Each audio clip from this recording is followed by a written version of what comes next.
Okay, in this video, what we're going to do is program a couple of the extra buttons. So we have it working.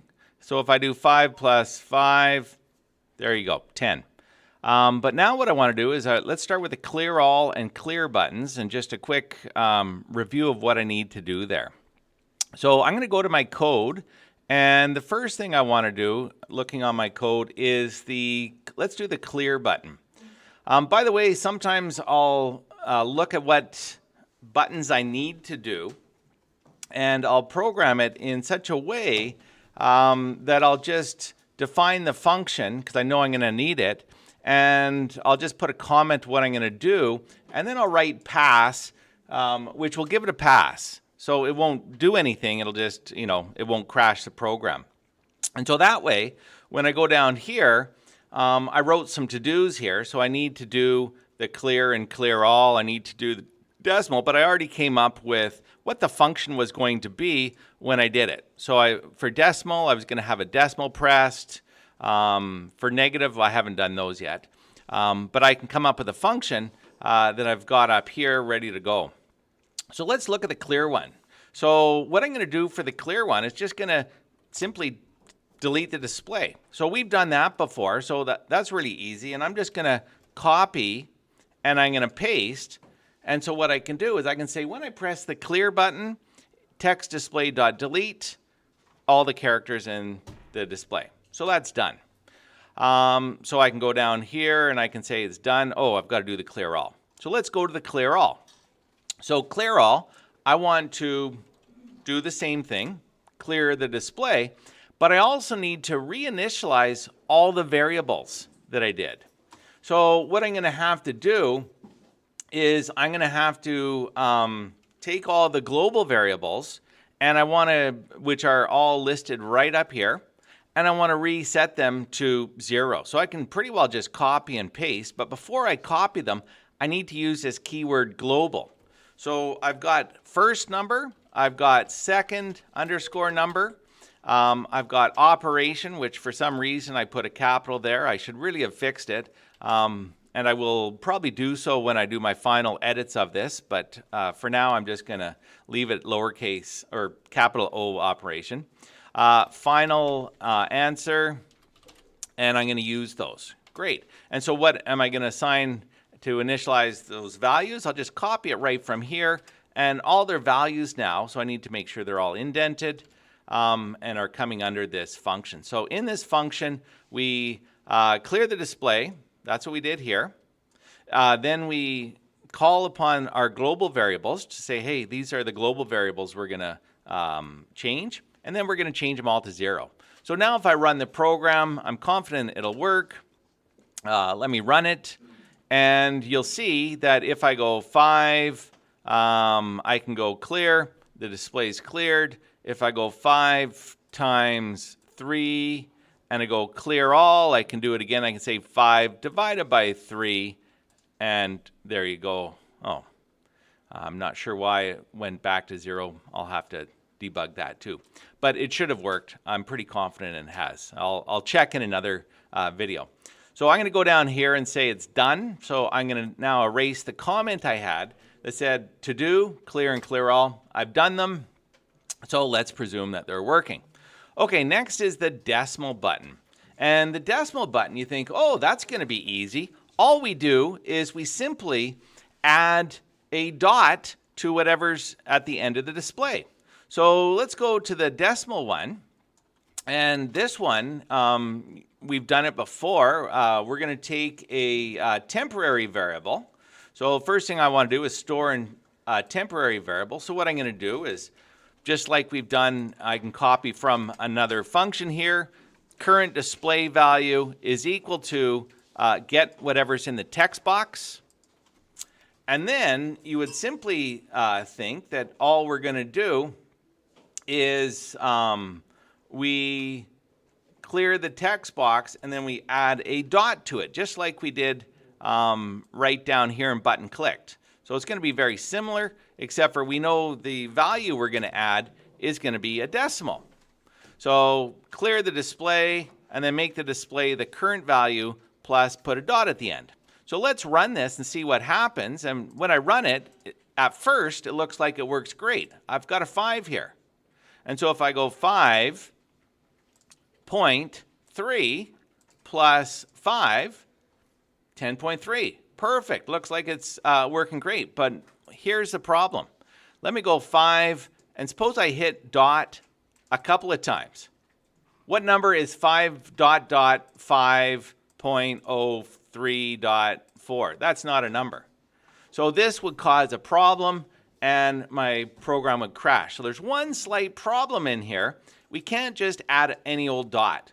We have to know that there's no other dots before we can add another dot.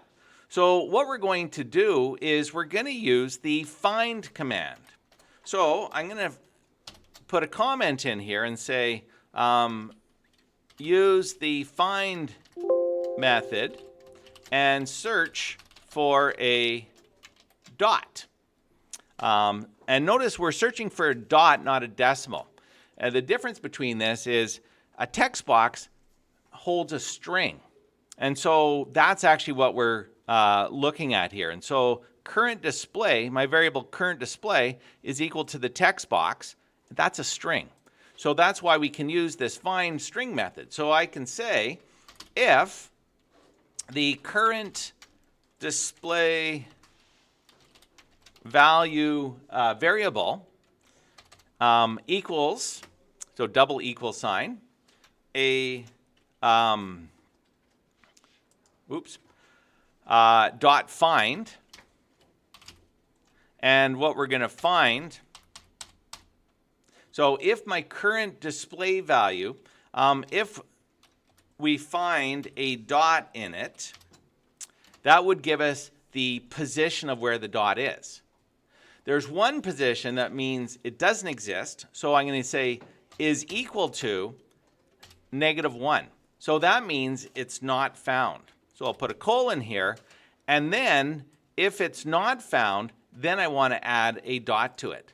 So basically in the if statement, it's going to say, take a look at the current display variable, which is up here, that we said it's going to, we assigned it whatever is in the text box.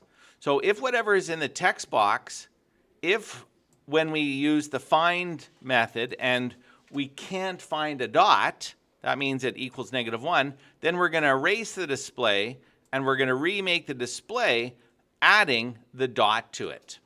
Okay? And so what this will do is only give us one decimal. So let's run the program and see if this worked. And here we go, 5.3 point. I can hit point as much as I want. It now just won't add any more dots because we already have a point in there. Okay, so if I wanted to make it 5.3 point something, I would have to clear the display to do that. Great, so we've looked at making functions temporary by using pass if I want to just define a function. We've also looked at how we could make it clear and how I could make a clear all. And we also looked at how we could add a decimal. The next thing to do is making a negative. So I didn't make a function for that, but what the heck, I'm rolling along here. So let's make a negative. So the negative button, if negative button, I'm going to say button command equals make negative. Make display negative. And so what we're going to do here is actually quite easy. I'm trying to think of what I should call it. Make display negative? No, I'm going to just call it negative button. Negative clicked. That sounds better. So I'm going to call my function negative clicked. And what I'm going to do here, let's go back to where we do all the functions. Just underneath decimal, for example. Notice we didn't have to use the lambda because we know it's a negative button. So we just put parentheses and there's nothing, no arguments are passed to it. And what I'm going to do in the negative button is I'm going to get the current display value. And then what I want to do is I can either say, I'll copy the code right from here. So let me go down and copy the code right from there. Basically, I want to say if what is in the display is an integer, then I'm going to say the current display value is equal to the integer of that. So let's get rid of that. So when I click, negative is clicked. If the current display value is an integer, I'm going to make sure the display stays as an integer, so I don't want to add any decimal to it. And I'm then going to say that current display value is equal to the current display value multiplied by -1. So if it was a negative value, let me back up a bit here. If I have a number like 5, if I multiply 5 by 1, the number stays the same. It's 5. If I have 0, I multiply by 1. It stays the same, 0. Any number multiplied by 1 is that same number. Well, in math, if you take any number and multiply it by -1, it just adds a negative in front of it. But the number stays the same. So for example, 3 becomes -3. And if I had -3, it would become +3. Or if I had -262, it would be +262. It just adjusts and puts the negative or no negative. And so what we're going to do is if we multiply by -1, it will just add a negative or take the negative away depending on what we get. So again, in here, if it's a float, I'm going to do the same thing. And I'm going to just float it. And notice I could repeat the code here and do the same thing. But I just thought, aha, why do an extra line of code? So what I'm going to do is I'm going to take this and I'm going to get rid of the indent, and then I can get rid of this line here as well. So what we do is if when we get it, it's an integer, we're going to make our display be the integer version of it. If it's not an integer, our display is going to be the float value of the display. Then I'm going to say the current display value equals current display value multiplied by -1. Whether it has a decimal or not, doesn't matter. I multiply it by -1, and that's going to either add a negative sign in front or take away the negative sign in front.